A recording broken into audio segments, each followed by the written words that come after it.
everyone. Thank you very much for tuning into today's session. My name is Faye Mac, and I'm a YouTuber based here in Canada. And this live stream would be also going on my YouTube channel at Faye Mac. So if you want to watch it afterwards, you can as well. So it would be saved and posted there. Today's session is about the basics on wills and estate for immigrants. So I hope you enjoy today's session, and I hope that you gain a lot because we have people who are experts in this field. This session is actually brought to you by NaijaLawyerInCanada as well as myself. And today's session is basically with a special guest that we have, Mrs. Modupe Enyilaye. Thank you very much for coming on, Ma. Thank you so much for having me. It's a pleasure being here. Thank you, Ma. So before we go on, I want to play a 5-minute video first, just to give you a foundation on wills and estate, and then our special guest is going to take the floor. I'll be sharing my screen now.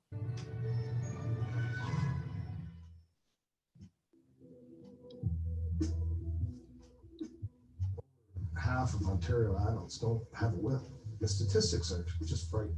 And it comes in large part because death is not a topic people want to confront, talk about, meet with, or consider.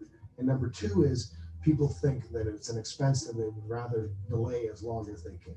So that combination is a lethal combination, because what most people don't see is, of course, the problems that arise when you don't have a will.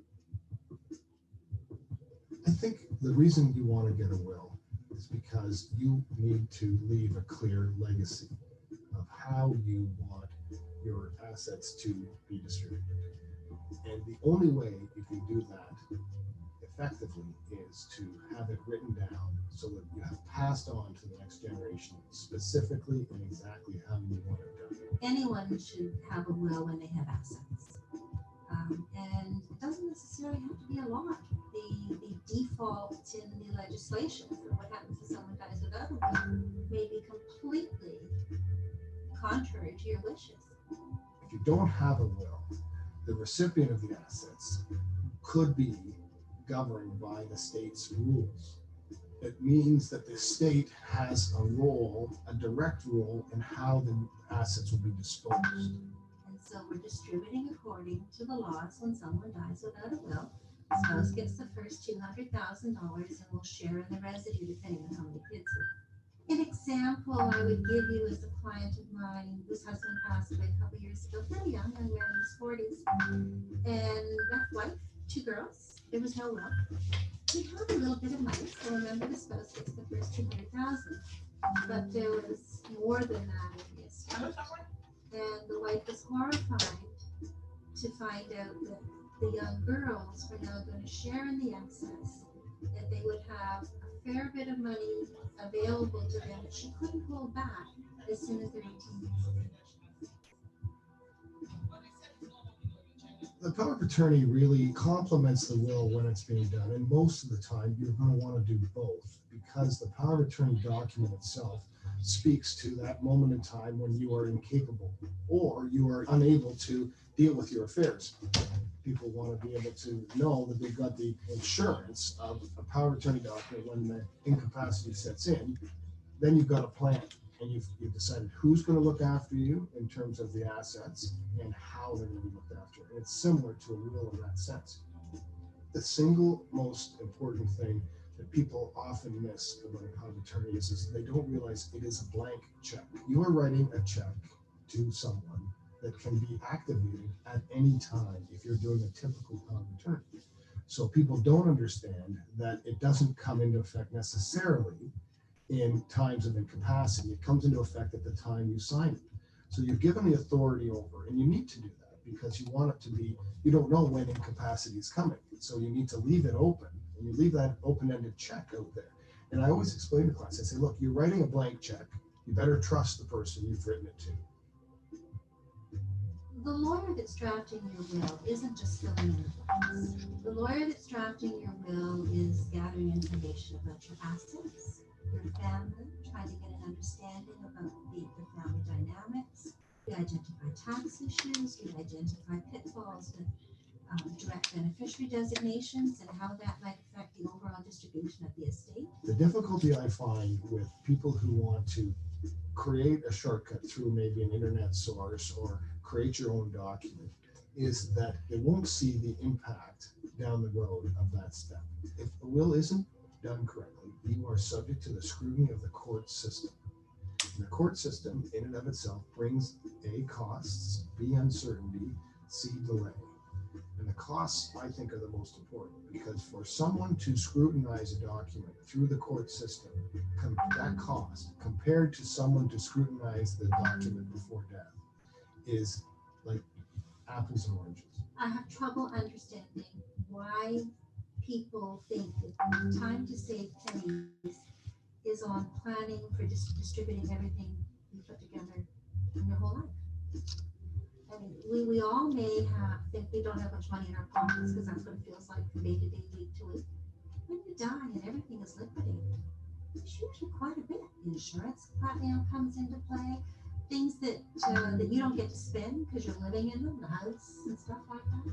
That's all liquidated. There is quite a bit of cash there, even for people that don't think they have anything.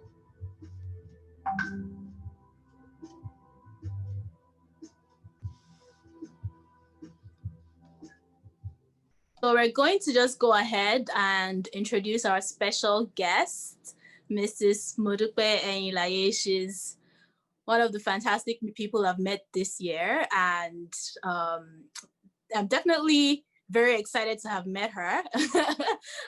We did an interview on one of her platforms and it was amazing. I'll introduce her quickly and hand over the mic to her.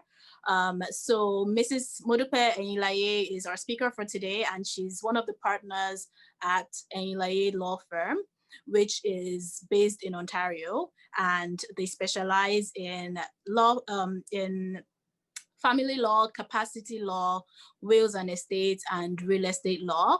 She was called to the Ontario Bar in January 2014 and to the Nigerian Bar in 1995. Okay, so we have a lot of years of experience here to dish out all that knowledge to us. Prior to getting called to bar, she worked as a banker in EcoBank, Nigeria, from 1996 to year 2000, and joined Zenith Bank, Nigeria, where she got to the manager level before leaving Nigeria on Christmas Day in 2006. And she had obtained her MBA from the prestigious Richard Ivey School of Business in University of Western Ontario. And she is also a certified business analyst professional and a mortgage broker. And she also owns a franchise here in Canada. She's owned that since 2008. So that is awesome. Thank you very much for joining us, Ma. Thank you very much for joining us, Ma. Thank you so much for having me. You guys are putting pressure on me. This is an old resume you're reading, but it's okay. Thank you. I'm delighted to be here. Thanks for having me. And on behalf of our organizers, I just want to say thank you for your patience in waiting to see these technical issues through. So I'm just going to kick us right in. Many of us had a chance to see the video earlier on. I could actually say, hey, what did you learn from your video? And you can't hear me? Someone said they can't hear me. Can they hear me now? Yeah, we can hear you on the Zoom call. It's fine. Oh, okay, great. I can hear you too. Excellent. I just got a chat that you couldn't hear me anyhow. So, okay, great. Thank you. Thanks. Jam with your phone. Okay. These chats, they have a way of distracting you. So as they pop in, I'm like, oh, was that for me?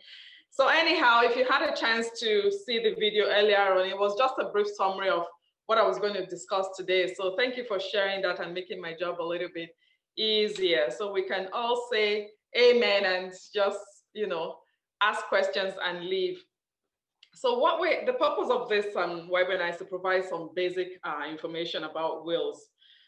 Truth be told, there's no basic thing about wills. There's nothing basic. Will is not a topic people want to talk about. And as immigrants to a new country, I think this program is for new immigrants or targeted at new immigrants. As new immigrants to a new country, I know the will is something very far from most of our minds. It's a topic we don't want to think about, let alone talk about it. But here we are. There's a saying since I came to Canada that there's only two things that are certain in life: death and taxes. So if we know that death and taxes are certain, then it's something we have to talk about. So we all know with absolute certainty that we're going to die. But we all also know with absolute uncertainty when or how that is going to happen. Will they be today, tomorrow, 10 years down the track? We don't know. But this uncertainty leads us to various myths around wills. And I'm going to share some of the myths around wills with you. The most common one I hear is, oh, I'm still young, there's still time. I don't have much property. I have only a car, a few $100s in the bank, and well, nothing else. The next one is, I just came to Canada. I don't have much yet. Yet the person talking to me would have a car, a few $100s in the bank. They have a job with some pension, which means they have asset. So we're going to be talking about that later. But another myth that makes me laugh most of the time is, I've heard that it's 50-50 in Canada. I don't want this woman, meaning their spouse, to start getting ideas or to grow wings if I do a will and she sees all of my assets. I also don't want her to know everything I have. And sometimes it's the flip side. So it's not just the men. I hear the women say, I have savings now. I don't want him to know that I have that much savings. Otherwise, he will keep borrowing and he never pays me back. So why bother with a will? Why bother at all? Some people feel, well, lawyers are expensive and I'm going to draft one using an online template. Another person says, well, if I don't have children, why do I even need a will? Only children are beneficiaries, right? Wrong. So why make a will? So let's talk about some of the benefits of a will. Well, you don't want to leave things to chance. That's the first one. Secondly, you want to be able to pick your executors. You want to be able to pick guardians for your minor children. So we're going to talk about that further down the line, but think about if you do not have a will and you have children that are as young as 5 or 8 or 12. What happens then is you're not able to pick a guardian for them. And if you die intestate without a will, that means the government becomes the people or the person, the power who has the authority to pick a guardian for your minor children. Okay. So the next reason is because you have worked hard. You've sacrificed, you've worked hard for everything you own, every asset you own. You should be able to decide to whom or where those assets go. And without a will, you're powerless. You're not able to do that. So I'm going to talk about types of wills. So let's think about it in two big broad categories. So you have what we call the testamentary wills, which is there are 4 that comes under testamentary wills, and there's one that is a living will. And so the first one, testamentary will, is a will that takes effect after the testator dies. The living will, which is also called the power of attorney, is one that takes effect while the person is living. So the testamentary will is one that takes effect. That is the will that everyone knows and talks about. It's the one that they read in films There's no such thing, by the way, when the person dies and they gather the people together. Just letting you know, there's no such thing actually.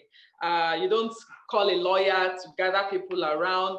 Yeah, if you have a very big estate and you have a lot of millions of dollars and you have a lot of family beneficiaries that are going to squabble over the will, that might be some sort of scenario that you envisage. But typically when you have a simple will, you don't call families together with a lawyer to preside like you see in the film. So that's just a fizzy on the part of the film directors. So anyway, so you have the testamentary wills, and there are 4 kinds. So I'm going to talk about the 4 kinds of will. You have holographic wills under testamentary will. It's a will that is handwritten, a holographic. So think of holograph, handwritten. So it's holographic wills. It is handwritten. It is valid in Ontario for you to handwrite your wills, but there are some conditions. So for a holographic will to be valid, it must meet the following criteria. It must be written in the person's own handwriting. So you cannot be on a deathbed and be dictating it for someone to write. That will not be valid. Secondly, it must be signed by the person whose will it is. Thirdly, it must be dated. And it might seem like, well, why? Well, it should be dated so we know when that will was written. If the person wrote a will with their handwriting 6 years ago and just there was no urgency, they wrote it and they just felt, I'm going to write it just in case anything happens, but I will date it later. Well, if anything does happen, that will becomes invalid because it was not dated. So it should set out the property. So it's not enough to write the will and say, well, I'm thinking about what I'm going to give to my ex-girlfriend. She's been very good. So, well, you know, I'm married now, but I see her sometimes on Facebook and I'm just going to give her a little bit, but I don't know what. I will decide on that day. So you can't say, to my ex-girlfriend, B, I give, thinking about it. So you can't do that. You have to be specific about the property and who gets what. So you have to name someone as your executor on your on the will that is handwritten, and then there's no need for it to be witnessed. And the reason for that particular criteria is because most handwritten wills are written as a matter of urgency. So there's an emergency and the person gets a news, or the person has just had an accident and they're at accident scene, the person is still conscious and the person says, can I get a piece of paper? I want to write a will. I don't know how this is going to end. There's a case where the person wrote a will on what do you call it now? A paper napkin like that, and it was held to be valid because it met all the criteria. It was handwritten, it was signed, it was dated, it was specific who gets what, and it named an executor. So it could be written on a sticky note. Recently in Alberta, British Columbia, sorry, a will written on a sticky note was held to be valid. So just something to think about. Problems that could occur with this will is that it can only be useful for emergencies. So sometimes if it's dated, if it's been a long time that the will was done, the courts might not hold it as valid. It can easily be contested for undue influence or capacity. The people that did not benefit anything will come up to say, well, he's not the kind of person, or she's not the kind of person that will be so, impromptu. They're usually ordered in their day-to-day life, and they'll bring examples of this one. So that will is open for contest. There's also the issue of having to proof the person's handwriting. So they're going to call a lot of handwriting experts. And if the estate has no money, where are you going to get the money to get experts to be able to do all of this? So the next one, the second type of testamentary will is what we call the oral wills. So the one you just say. I'm dying, I'm dying. I'm just going to give all my saliakboti, I'm going to give it to Moyo.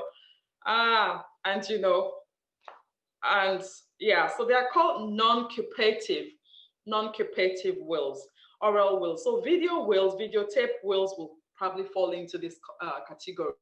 They're not common. And the validity in Ontario is very unclear. The courts have not come out to say whether or not they are valid. So it's been taken on a case-by-case basis, and no case has upheld any as valid. So that's something for us to note. However, they have used it as interpretations to interpret what the person's expression is, the diseased expression of interest. So they will use it to look at, okay, this person just said a few things before, a few instructions before they died. Should we use that? So if they find a handwritten will and they hear a videotape and they put those two together and it makes sense, then they might be able to uphold it. So there's what we call a basic will. So to Faye, I give my 2001 Beetle, and I appoint Moyo as executor. And to my children, I leave behind all of my 2000 in the bank.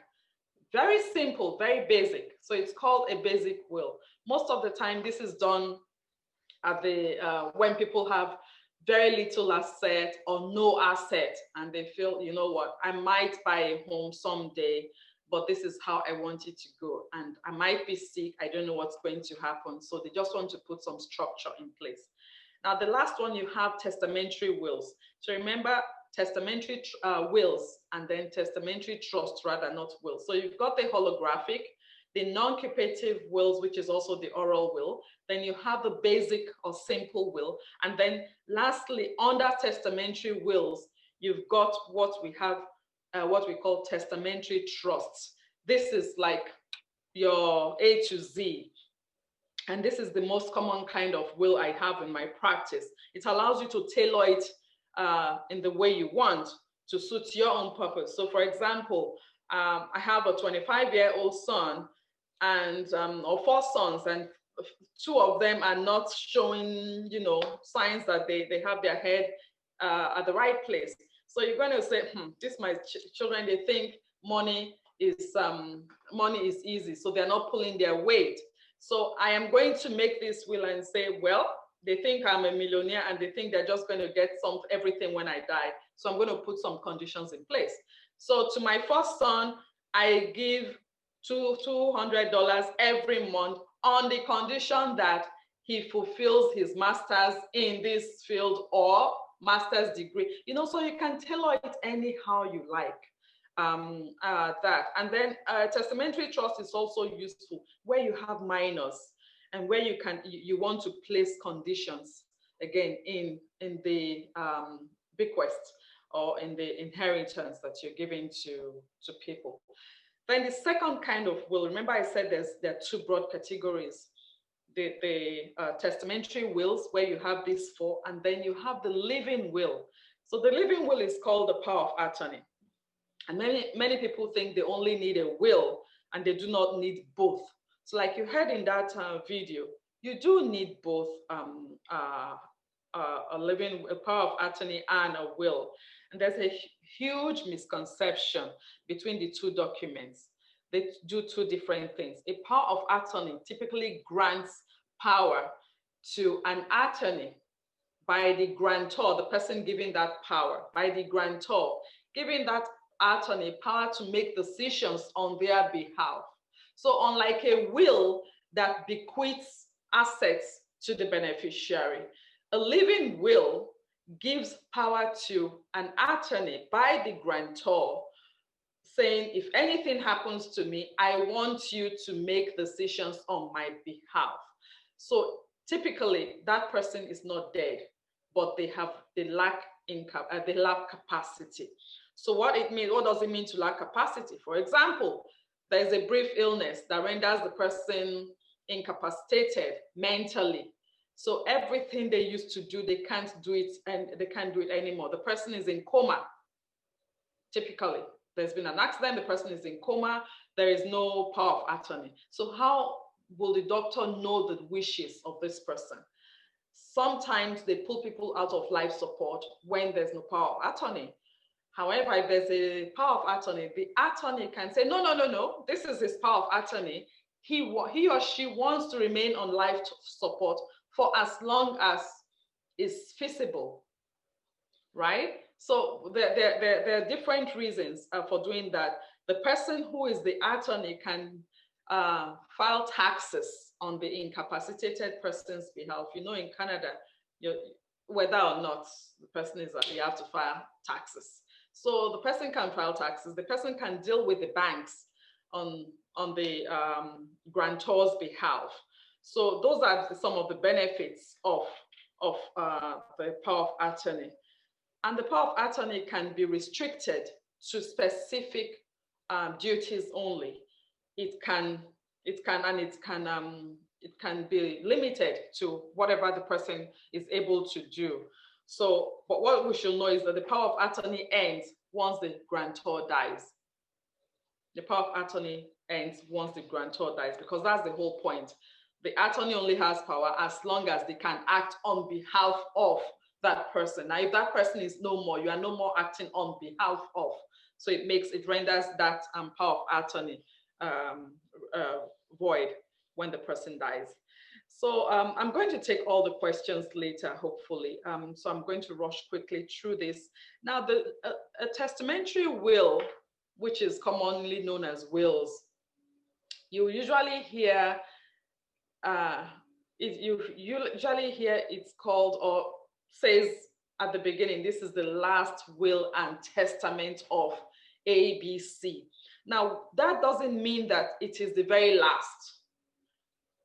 It doesn't mean that. It could be the last. However, the reason it's called the last will and testament is so that it's not conflicting with any other will that is in place. And so they'll say this is the last will and testament of this person, and this will revokes every other will that has been made before. That is the typical first line in every will. Now, the fact that it's called the last will and testament doesn't necessarily mean it's that person's last will. It should be updated periodically based on certain events happening, major events. So I, as a rule of thumb, I advise my clients that they should update their will every 10 years if no event occurs. So what are those events that can affect a change of will? The major one, for example, which I've seen a lot, is divorce. When you divorce, you should change any previous will. If you're separated but not divorced, you don't have to. But we're going to get to that because it can get into a big problem later on.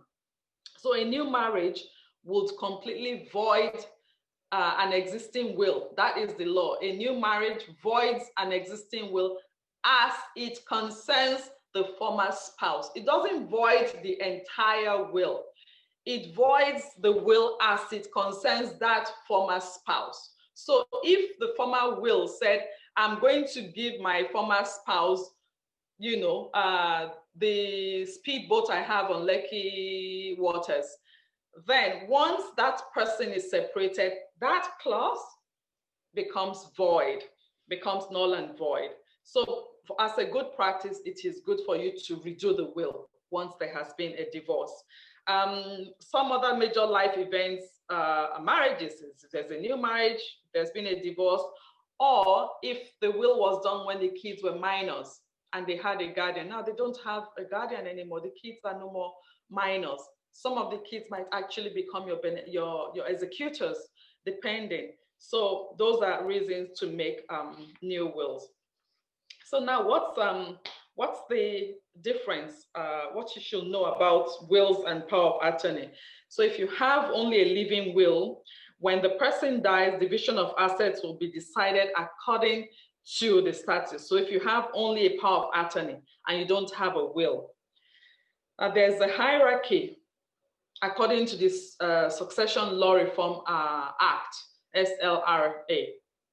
There's a hierarchy of how assets are distributed when anybody dies intestate. When you die without a will, it is said that you've died intestate. So when people die intestate in Ontario, there is how the government ranks hierarchy of who gets what. Just something to think about. You might have an uncle that you have been sending $500 to every month in Nigeria. You necessarily do not speak to that uncle. You probably might not be in good terms, but because before daddy died, you just said, Sharon, Lord, just help him, just help him. And that person becomes like a dependent on you because you send money frequently. What happens then if the person dies without a will is that that uncle that you do not speak to can claim and be successful to your estate. Why? Because he will be successful if he says, I am a dependent. According to the Succession Law Reform Act, every dependent will be able to make a claim and get a claim from the estate. Okay, so I think that will be that. So if you already have a will in Nigeria or you have assets in Nigeria, do you still need a will in Canada?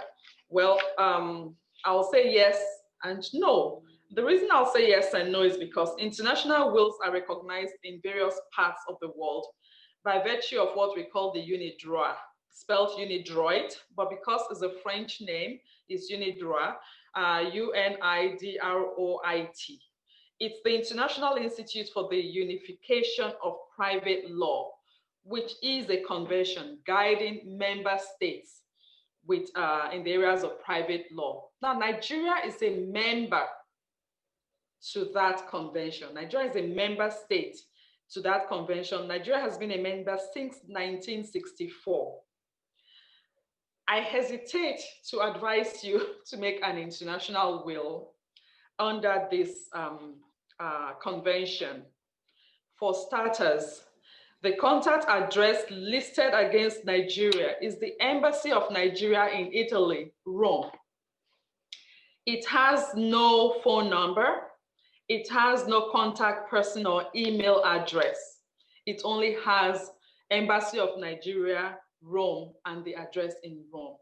So you can imagine the dilemma you will face if you make an international will in Canada and you take it to Nigeria and they look at you like you're just speaking Swahili.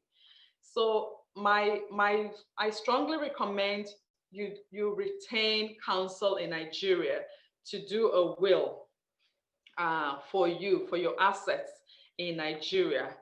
And the reason is because personally myself, I am not licensed. I'm licensed to practice in Nigeria, but I'm not in good standing with the Nigerian Bar Association because I have not been paying my bar dues.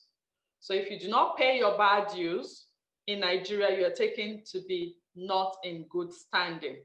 So that is what I would suggest.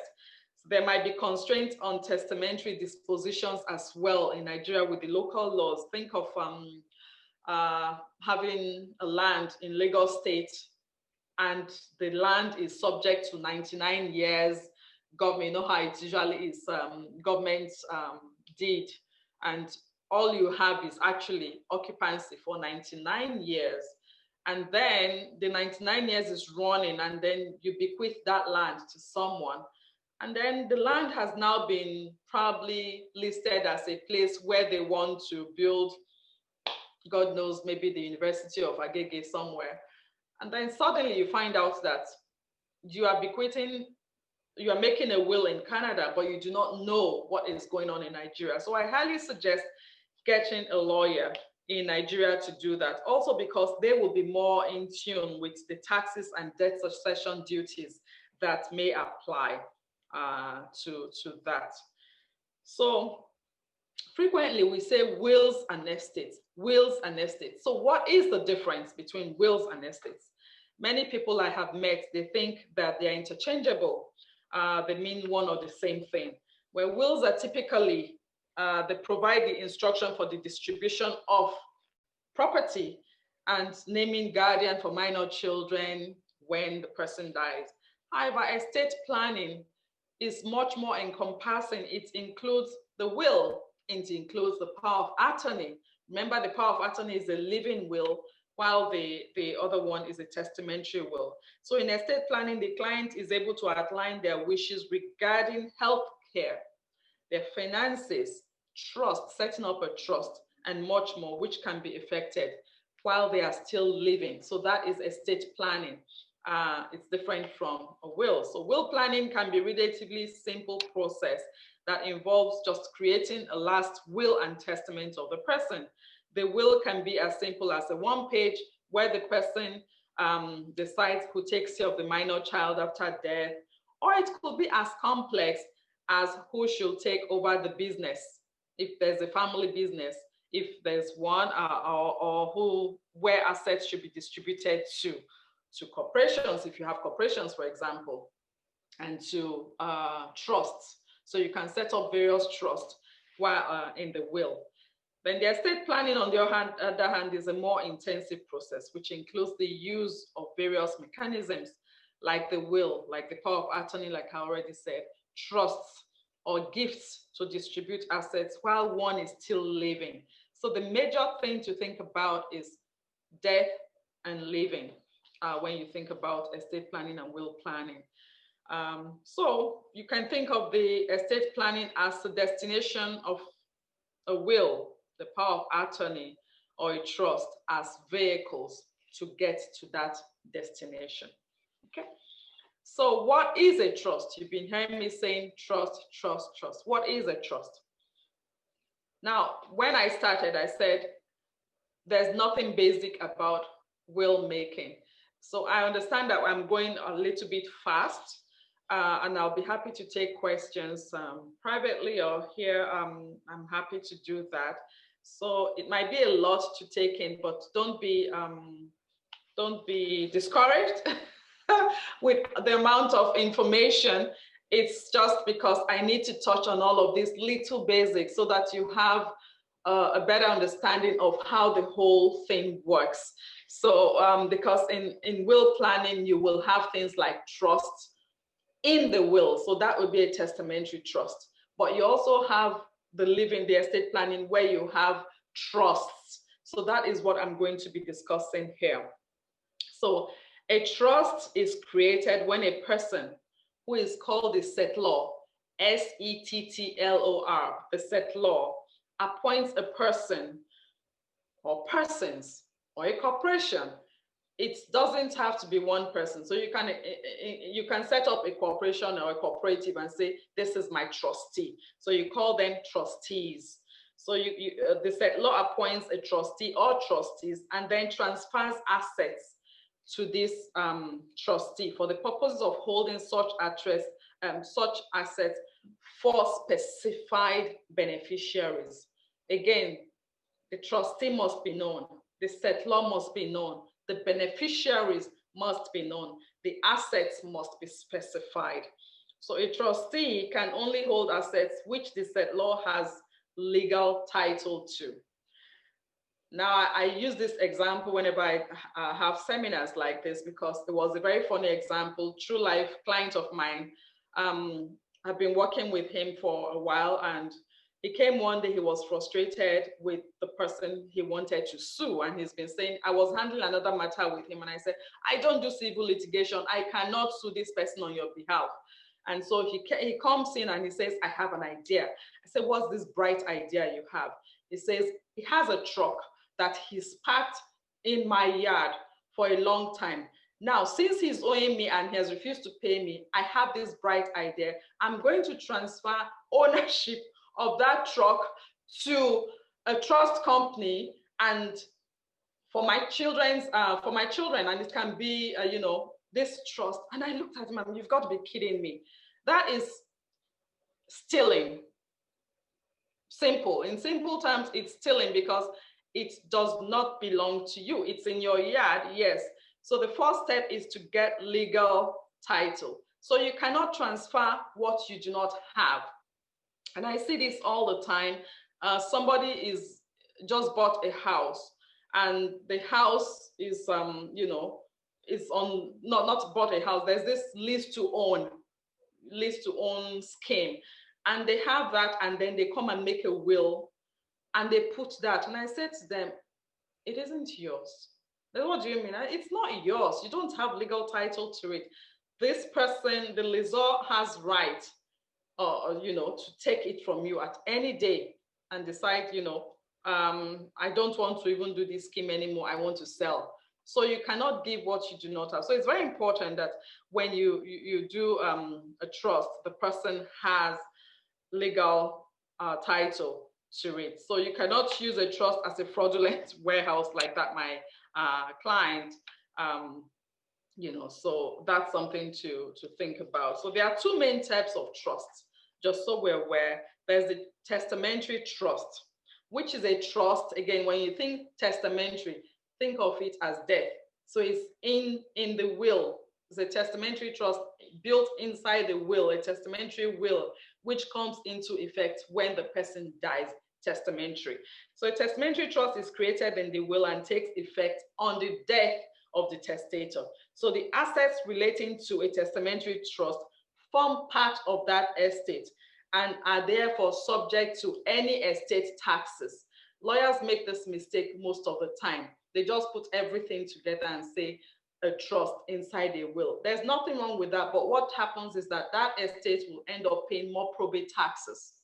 So as lawyers, we also have to save our clients money, right? So if you have a house that you want to bequeath to a child, for example, then put it in a trust, in a trust outside of the testamentary will, because if it's in the will, then that child, you have to pay taxes for that property. Whereas if it's outside the will, you're still doing the same thing, giving that property to the child, but you're not paying probate taxes on that property. So in Ontario, estate taxes typically are calculated at $5 for every 1,000 up to the first 50,000. $5 on every 1,000. So if there's a house that is $400,000, think about it, that you're paying $5 for every 1,000 up to the first 50,000. And then from the 51,000 to the 400, you're going to be paying $15. That is estate taxes. So imagine how much you can save your client by giving them the proper advice of not putting it in the testamentary trust. So you can say to them, put it in a living trust, which is also known as inter vivos trust. For the benefits of some of our new calls, congratulations to Moyo, and I think I saw Jesmishin Olayinka. Congratulations to our new lawyers. Thank you, For ma'am. benefit of other lawyers that are here, you probably heard inter vivos trust when you did your bar exam or when you're reading. A living trust and inter vivos trust, think of it as the opposite of a testamentary trust. So when you establish a living trust, property ownership is passed immediately to the beneficiaries. So you can add more properties to that trust over time because the transfer of the ownership is done during the person's lifetime. The trust assets do not form part of that person's estate and are therefore exempt from probate tax. For example, if there's a living trust for a 17-year-old child in the university, by transferring ownership of a condo in Bayview, for example, to that child, you can instruct the trustee to use the rent. You can ask the trustee to rent out that property and say, you know what, I just want to be able to take care of this child. Let this condo take care of the tuition and other things for this child. So the trustee rents the property. Remember that ownership has passed to a 17-year-old, a minor, or even a 22-year-old, an adult, but they are not old enough to manage, right? So you tell your trustee, I want to transfer my title to this child, but this is how I want you to manage it. So the trustee puts that property on rent, gets the rent and pays tuition for your child, and gives your child pocket money every month. And then you can put in place a will that has that in the will and say, there's a living trust which is outside of this will, but you can refer to it in your will and say, there's a living trust for this child, and it is my wish, and I so declare or so desire that this trust will continue in line with the instructions with the trust. You've exempted that property from probate taxes when death comes knocking. Okay, so that is another way to manage a living trust. So the decision on whether to set up a living trust or a testamentary trust usually depends on many factors. As you can tell, it means that you must have some good cash flow to be able to buy that property on Bayview for the child. So there are other things to consider: your need for that asset during the person's lifetime. So if I'm going to release ownership, would I need that property soon? Would I need it again soon? So if you want to continue making use of the assets during the lifetime of the person, then a testamentary trust will be best, where it is part of the will. So creating a will is standard for most people now. They do that. In my practice, I have testamentary trusts all the time in the wills that I prepare. So wills and trusts are not mutually exclusive. I want you to know you can create both, and the will can also create a trust, which we have said, the testamentary trust. But the two can be handled differently depending on the fluidity of your assets and how easy it is for you to let go of ownership. So I just want to say the things to remember about a testamentary trust is that, a living trust is that it takes effect while the person is living. So you can be adding to it. So I've given the child a house, but I have shares in Nigerian breweries and I want to add to it for that child, or for a wife and say, you know what, my wife might not be able to handle this, so I'm saving that. So you can open that testamentary trust for a living trust for that person. So let's talk about why it is necessary to have a separate trust, especially since a trust can be created in a will. So many people are thinking, well, if I can create a trust in a will, why do I need a living trust, right? So I've said the importance of a living trust, but you need to remember that any trust created as a testamentary trust takes effect only after death. That's one. Secondly, because it is a testamentary trust, assets cannot be added. So you cannot remember that shares in Nigerian breweries and add to it. Adding to it means you have to update your will with a codicil, which is an addition to a will. It is a valid addition to a will, and it will cost money to always do that. But when you have a trustee, all you need is a phone call, an email, and an instruction to add. So that's something to think about, the major difference of the two. Okay. So trusts have certain advantages over a will. So I'm just going to go over that. I've talked about the probate fees that you will save. The second one is transfer of assets. When creating a trust, you can transfer assets into it, like I've discussed, while you still can. And the third one is you can use it to split income. So if you're paying heavy taxes on your assets, for example, you can transfer money into your trust, where the tax burden can potentially be paid by the trust itself at a lower rate. Okay, and then the fourth one, which I like, which most of my clients really like, is the privacy a trust provides. So for example, in Canada, wills always become a public document once it is probated. So if you've given children things, you have big assets, then debtors and everyone knows, they can go to the court and say, we heard that that person died. We want a copy of their will. And the court will give it to them because it's a public document. As long as you know the name of the person you're looking for the will, they will give it to you. So once that is done, they have that document and say, aha, gotcha. This person is owing me 300,000.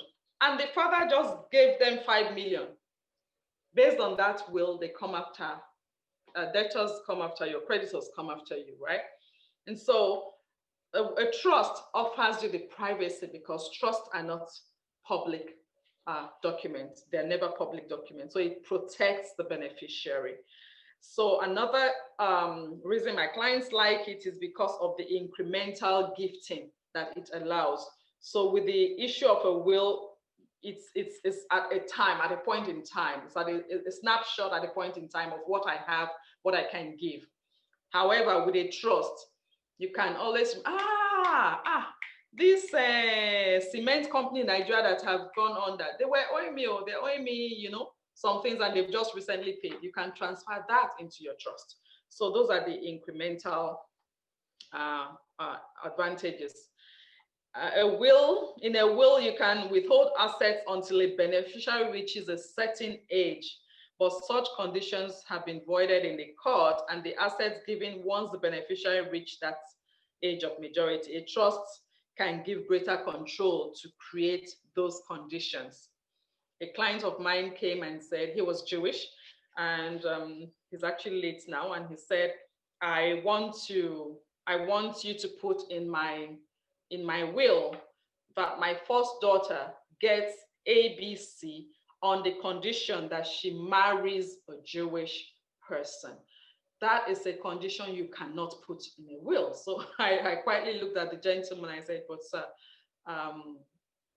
if you're gone and she marries a rock star, what would you do? What can you do? And I said, well, my will has said she can't get anything because she's dating someone whom I do not like. I said, that may be so, but the court will actually give her the money and allow her to marry that rock star on the same day, whether or not you like it, because she's an adult and you can't put those conditions in that. So there are certain conditions that clients will come and tell you, I want my child to get this as long as they get a master's from medicine.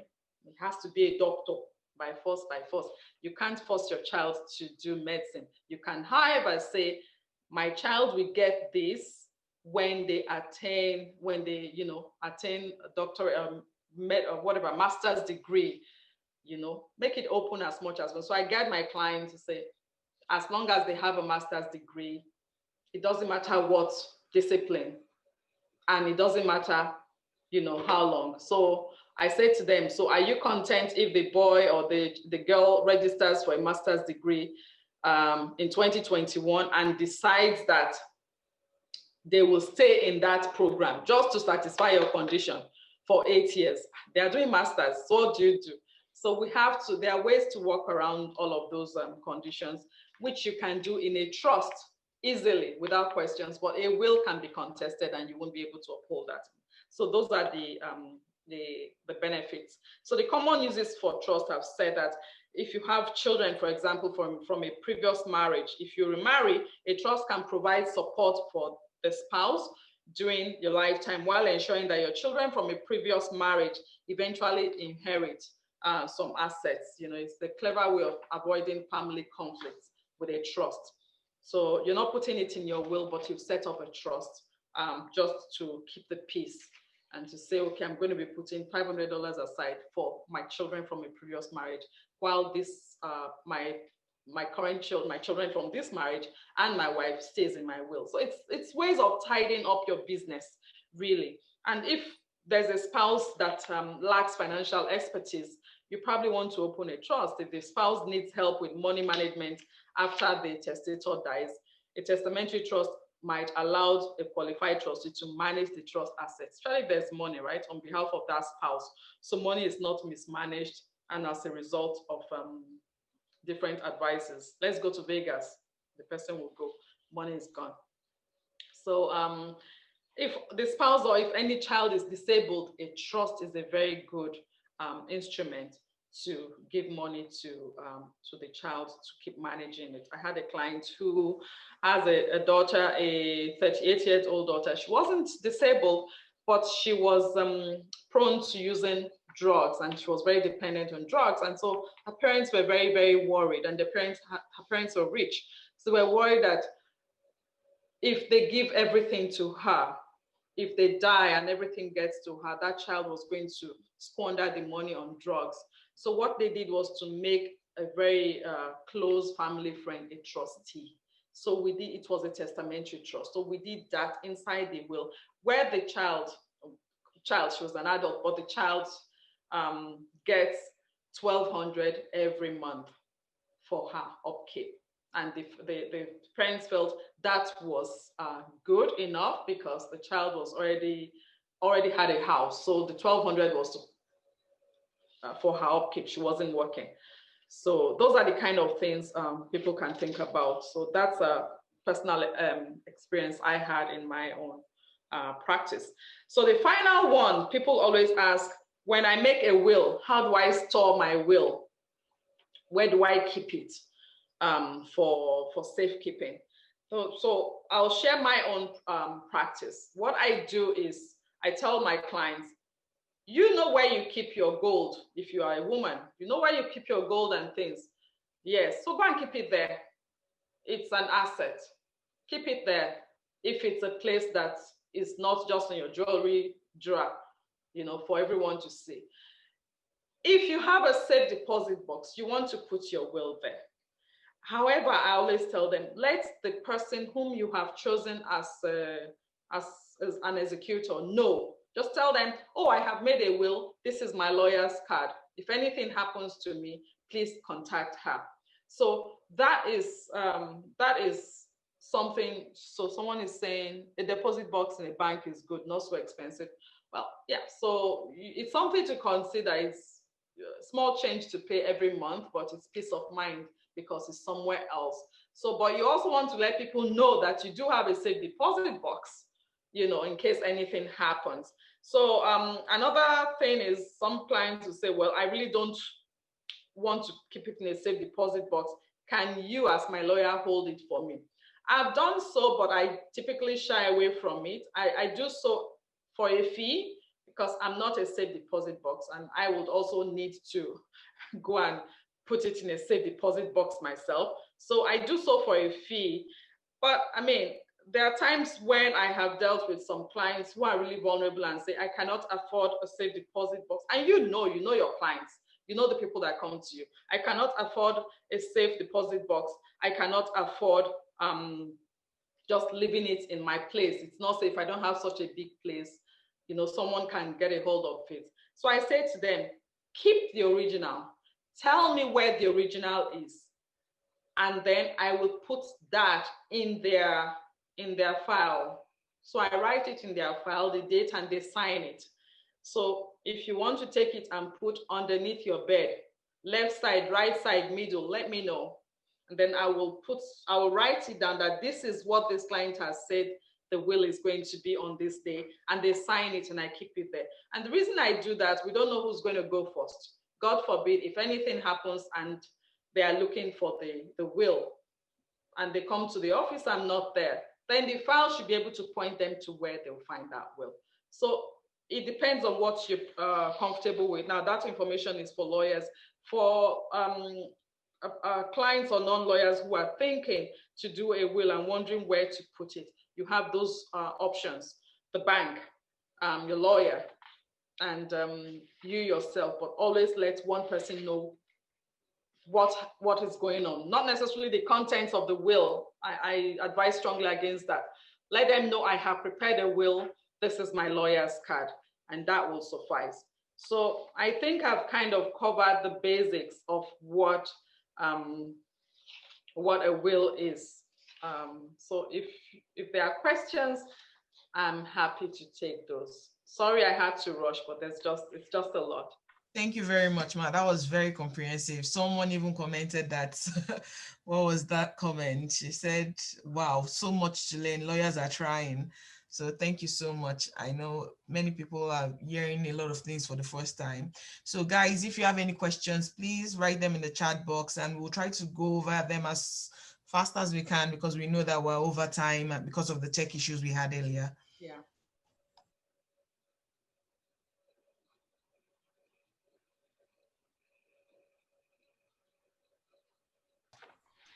If you have a question, please write it in the chat box.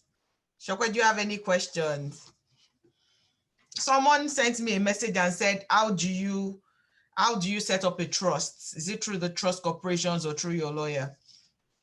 So you can do both. You can set it up through the lawyer. You can set it up through the trust corporation. I think costs will probably be something you want to consider in both. So you weigh the two and you weigh which one is beneficial for you cost-wise. Okay. But you also, if you're doing it through the lawyer, it depends. Is your lawyer going to be able to manage the trust fund for you? So you need to you want to iron that out with your lawyer. So it's not just setting it and going away. So there are things you need to consider.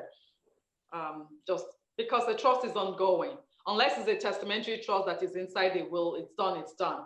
But if it's something that is a living trust that is going to be ongoing, then you need a trustee that will manage it. And some lawyers do that. I do that. Some lawyers act as trustees. And so you want to be sure that the lawyer that you're picking has that capacity to do that. Okay, I have one question, and it's just, I guess, from my experience working in the bank and seeing different situations with estates and family members and things like that. So my question is, what happens if a person passes, they have their will, and they have an executor? What happens if that executor now dies? Because I've seen that happen, where the executor to a will passes not long after, even before the will can be, probated, I think. So what happens in that situation? So typically, you never have one executor, never. So there's always the clause in every will that I have prepared, at least, is I appoint A to be my executor for as long as that person shall live, precede my death. If the person predeceases me, then I appoint B. And if that person B is unwilling or not alive or sick, for whatever reason, then I appoint C. So the chances that 3 people will die before, it's very slim, but you have done that.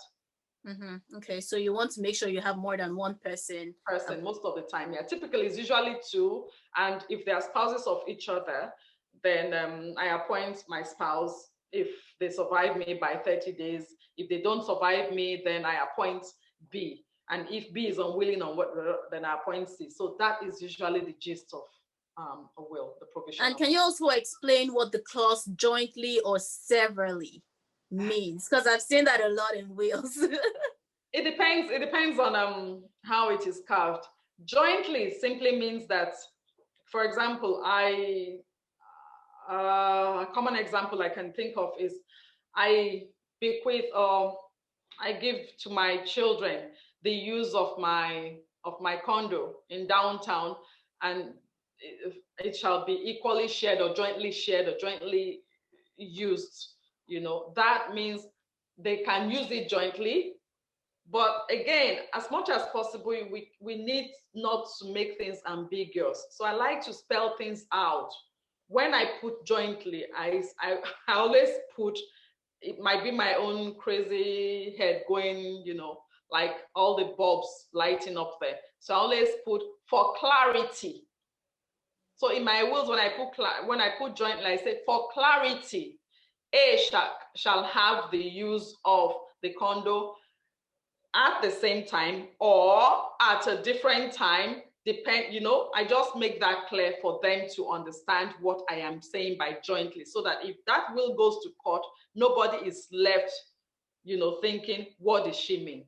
Severally can also mean jointly, but severally usually most of the time is in single, one person, but together we can all use it. So those words are old legal terms that I typically don't use in my will. So when you see jointly and severally, most of the time, it's probably a very old will or from an old lawyer.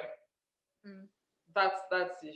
These days, what you see is equally or separately or, per you know, that those are the kind of words, because you're getting away from ambiguity as much as possible. Okay, thank you. So some of the questions, I'll read some of them out. Yeah. One person says, can my executor be in Nigeria for a will written in Ontario? So no, so that's a good question. Thank you. So no, executors are usually in Ontario. And the reason is, well, you have a right to pick anyone as your executor, but a good lawyer will tell you not to pick someone outside of the jurisdiction, for reasons being that that person would have to pay bond to be able to be your executor. And the reason they are paying bond, so think of it as the person is doing you a favor, but now they have to pay money to do you a favor. So if they have to post bond, that's because Ontario is saying, well, we really don't know you. We don't know if you're going to take this person's estate and run away. So you will need to post bonds equal to or a little over the amount of the estate. So there's no point in picking someone outside of Ontario. And if the person is not going to be here, does not understand the laws, will need to travel, the person will not be useful to the estate. So yeah, the law typically is, the law will not say do not, but it tells you it's discouraged. They don't encourage it. Yes, thank you. The next question says, thanks a lot for this. Things can be different across provinces. For instance, if you have a will in British Columbia and move to Ontario, do you get a new lawyer in Ontario to update or create a new will? Yes and no. It depends. The reason I'm saying that is it depends on what the purpose is. So is the property in British Columbia, have you sold it? Is it going to change? Are there going to be changes to that? The reason I'm saying yes and no is because you don't want to be hasty in making decisions. Unless you know you're going to be keeping assets in British Columbia, then I would strongly suggest have a will for the assets you have in British Columbia. Sometimes I've done wills for clients who have properties across provinces, and I have put there, instead of this will shall be governed by the laws of Ontario, I have put there this will shall be governed by the laws of Canada. It will be upheld. But at the same time, laws change. I'm not licensed to practice in British Columbia. I'm licensed to practice in Ontario. So as much as possible, you want to avoid your will being contested on any ground. On any ground. It could be that, oh, the lawyer that prepared it does not know the BC laws. And on that ground, the will is open for contest. I don't think that will ever happen, but you really do not want to put your clients in jeopardy. So it won't cost them much to have that will in BC for the properties in BC and a will for the assets they have in Ontario. Thank you, ma'am. And the next question is, does a trust outside of a will of an asset, for example, a house, mean you have no possession of the assets once you have created the trust? The whole point of creating the trust is passing legal ownership to the beneficiary in the trust. So you no longer own that asset. You can make decisions for the asset. And don't forget that you can call that back at any time. You can decide, I do not want to give him again. We are quarreling, we are fighting, it's over. I'm not doing it again, kind of. So you can stop the trust. And that's the difference between a testamentary trust and a living trust. A living trust of being able to pass it on to someone. So a living trust is you can change your mind. You can change your mind pretty much. If you are leasing, somebody cannot inherit what you are leasing. Sorry, can you mute yourself while she's answering the question, just to not distract us? And so if you want someone to inherit your things, that's what I'm just saying. But if you don't really care about someone inheriting. Hello? Hello, Liz. Please, can you mute yourself? Jesus. Okay, sorry. I'm so sorry. Oh my. It's okay. It was an inadvertent unmuting there, and it's nice that you guys are talking about it, and it means you're learning and They are engaged. yes, you're engaged. Now you're teaching someone else. Yeah, that's good. That's good. Yeah, so there's a question here. It says, can living wills transform into, there's a message on my screen. Okay. Can living wills transform into testamentary wills if the testator eventually dies? No, a living will is a power of attorney which terminates upon the death of the grantor. So it cannot transform into a will because the living will does not contain assets and things. The living will is just to make decisions about your health care and your finances. Okay. So the next question is, what happens if your lawyer dies? Yeah, so like I touched on that briefly. So like I said, I don't know who's going to go first. What happens when your lawyer dies? The lawyer has files, and the lawyer has certified or notarized copy of your will, of a will in their file, in their system. So if anything ever happens, unless the practice itself goes belly up, I don't think there's a problem with that. I don't think there's a problem with that. If that happens, but the original is not with the lawyer. So the lawyer is actually a backup. So unless you do need a copy at a later date, then that's when the lawyer becomes important. Sorry, Moyo, you're muted. Sorry about that. So someone says, is asking a question. What is your advice in a scenario where there are multiple codicils and they are conflicting? Do the courts look at the most recent one? So there cannot be multiple codicils because every codicil would revoke the previous one. So if there are multiple codicils, then the court will probably look at the later one. But don't forget that a codicil cannot exist by itself. So there has to be a will.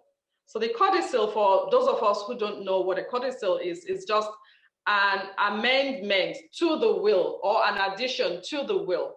So it's valid, it's totally allowed. So for example, that scenario I made about a new marriage and a divorce. So if there's a new marriage and you had a will before, instead of, if you don't want to make a whole new will, you can make a codicil saying the clauses in this will regarding to my former spouse are no longer valid, as of this date, and you make a new one for the new Iyawo, and then you add it to the will. That is a codicil that is valid. But you will notice that on the codicil, it will refer to the will that it is attached to. So a codicil can't exist on its own in silos. So chances are that multiple codicils are very slim. Yeah. The next question is, can you name your spouse as executor if there are also benefits from the will? Is there any conflict of interest? No, mirror wills do that all the time, and I think I might have touched on that. It is natural. All the mirror wills I have, a mirror will is between spouses. It's called a mirror will because the man's will is exactly the same as the woman's will. So it's that they mirror each other. So they call them mirror wills or joint wills. So yeah, there's no harm in naming your spouse as executor. But like I said, he or she will not be the only executor. So I name my spouse as executor as long as they succeed me or survive me for 30 days. If they don't survive me, I name this person. If that person is not willing, I name that person. So you just want to cover your bases now. I have a question about matrimonial homes, because this topic has also come up in the bank, where one spouse, has a property that the family is living in, and then they have a will. They pass and they have a will, and the other spouse is not named to, for the home. What happens in that situation? I'm happy you touched on that. I have a whole I have lots of materials here on that. Whenever I talk about wills, marriage issues always come up, but this was just basics. I was really struggling whether or not to touch on it. So think of the matrimonial home as a joint property belonging to the wife and to the husband, 50%, 50%, whether or not one person's name is on title or not. People always make the mistake that because the wife's name is not on title or because the husband's name is not on title, belongs to the person whose name is on title. For under family law for Canada, the default is that a matrimonial home is owned jointly by the two parties. So if somebody, a woman decides to make a will and doesn't put her husband in the will should be able to say, my interest in the matrimonial home. So that is what you will read in the will. So the will does not necessarily have to say, I'm giving my husband or whatever. No, the will say, I give my children my interest in the matrimonial home. His or her interest will be the 50% of the matrimonial home. So wills do not necessarily have to mention the other spouse for joint properties or for matrimonial properties, but it must say that because they can't give what they don't have. They don't have 100%.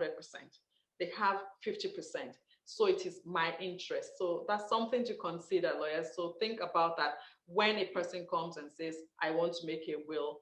Is it a matrimonial home? And then you need to advise them, you can't give 100% of your matrimonial home. Thank you very much for that. And touching on that, just reminded me about people just not understanding the intestacy law in Ontario. What happens if you don't write a will? What's this? What happens? What's the law? How would your property be shared? Okay, so the laws around intestacy in Ontario is governed by the Succession Law Reform Act, and yeah, mainly. So if someone dies without a will, then what happens is the person's estate is open for the government to make use the Succession Law Reform Act for. And the act simply says the first 200,000. And I think that video actually addresses a little bit about that. So the first 200,000 goes to the spouse, goes to the spouse. Now think of it, if the estate is worth 1 million, so the first 200,000 goes to the spouse. Then if they have children, the balance goes to the children. If they don't have children, it goes to the, I think, to the brothers and sisters. And then there's a hierarchy. There's a hierarchy of who gets what, right? According to the hierarchy. So there's a case where, and I think the woman mentioned it, is actually a popular case where the husband died interstate and the court granted the wife $200,000 because that is what the law says. Now the guy has minor children, 2 of them, no brothers, no whatever. And the 2 minor children got the balance of the estate. So let's assume it's 1 million. So the kids are sharing 800,000 between themselves. So suddenly, immediately they turn 18, government gives them their money. So they take that money and they go to Vegas and they come back empty-handed. So this woman was very upset that how come I get only 200,000 and these kids get 400,000 apiece? But that is what the hierarchy, that's what the law says. So 2 things. Once they turn 18, the government will not stop them from getting their money because it's interstate, which can be avoided with a will. So in my head now, I'm just wondering, so the government keeps the money?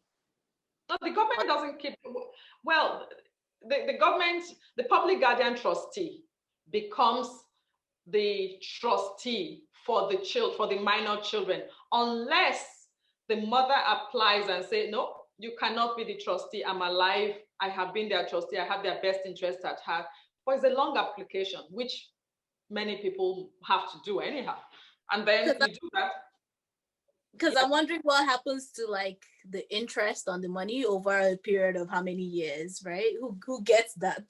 It's paid, the court gets it. The court, meaning the government, gets it. So interest is paid. If you pay bonds also, the bond goes to the court and interest is paid. So it's still the government. So yeah, the government takes the Which is why it's important to write a will. Put Yeah. everything, you know. Yeah. There's a lot of risk to not writing a will. Like, just get a will. If you get a will, there's this myth that people say, oh, if I get a will, actually a lawyer friend told me that he advised his friend to get a will, and his friend got a will. Coincidentally, that friend died a month after.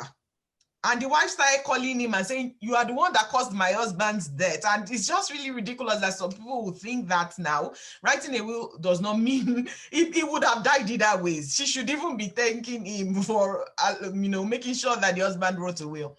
So there are more questions, but unfortunately we won't be able to take them just because we're watching the time.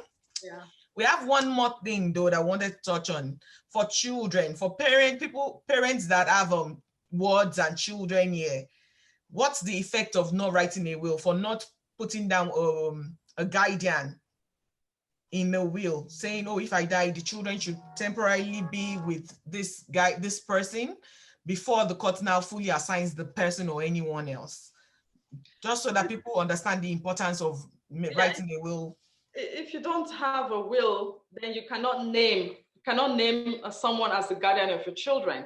And what happens then is, if someone dies intestate, the public guardian and trustee kicks in immediately. The government appoints them and they become the guardian to the minor children, pending when your application falls through. Sometimes those applications takes 3 months, sometimes it takes 6 months.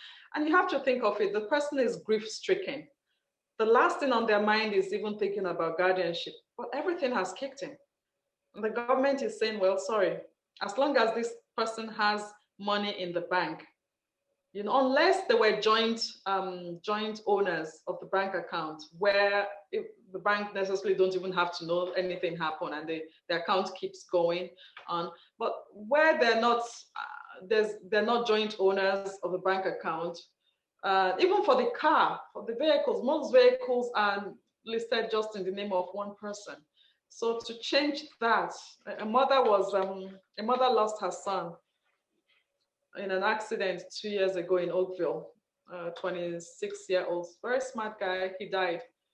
And they had bought him a vehicle. He was still living with his parents from Croatia, they're Croatians. And she came to my office.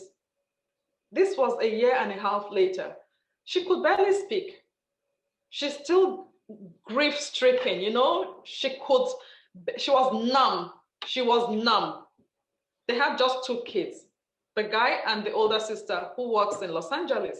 She was numb. So most of the time I had to be speaking with the older sister to do probate, because he's 26. He had a few thousand in the bank account, but he had a vehicle. So she was saying, well, the vehicle has been sitting in the house. Now the insurance is, we cannot renew the plate number. We cannot do a lot of things. We can't transfer ownership because they want a will. So those are the things that people think about. So, well, the people are numb. The last thing this grieving parent want to think about is guardian for their children. So it might take, the process itself takes about 3 to 4 months, guardianship application. But before the person gets to the point of picking themselves up to apply for it, might take 3 months, and then before you know it, people are making decisions for your children. And unfortunately, we live in a country where children get their way, when there's nothing, the person has no skin in the game. So if the child decides and says, well, I've been wanting to become Johnny, my name is Liz, but I just want to become Johnny, and mom and dad wouldn't let me become Johnny. Unfortunately, before you say Jack, Liz becomes Johnny while you are still trying, because now they make decisions for the child, right? So those are things to consider. Those are things to consider. That's why you need a will, because you don't want to leave that to chance. And on a final note, just because it's a webinar for immigrants, so most people are coming from other countries where they already have properties, and the confusion is, do I get will my Canadian will have jurisdiction over my properties in Nigeria, or what's the safe way to manage that? And I know you touched on it with the international wills thing, but people just want some clarification. Like if I have more properties in Canada, should I just have a Canadian will? If I have more properties in Nigeria, for example, should I have just a Nigerian will? Or is it possible for me to have wills in both countries that have jurisdiction over those properties that we have in those different countries? So here's what I advise my clients. It will not hurt you to have wills in both countries for those for the assets you have in each jurisdiction. It's a simpler way to do it.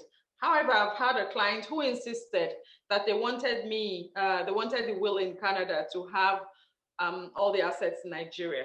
So what I did was to put their assets in Nigeria and say at the bottom of it that these assets in Nigeria would be treated in accordance with the assets within the Canadian jurisdiction.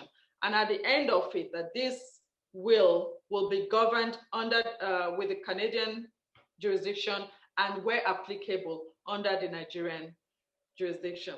So we did that, but after that, outside of the will, this was an estate planning package. So an estate planning package will have your letter of intent, the lawyer's letter of explanation, the person's other expressions of interest that were not necessarily in the will. So in the estate package, I did write a letter which the client signed that, look, I will not be bound by this if anything happens, because I don't know the laws in Imo State or in Abia State.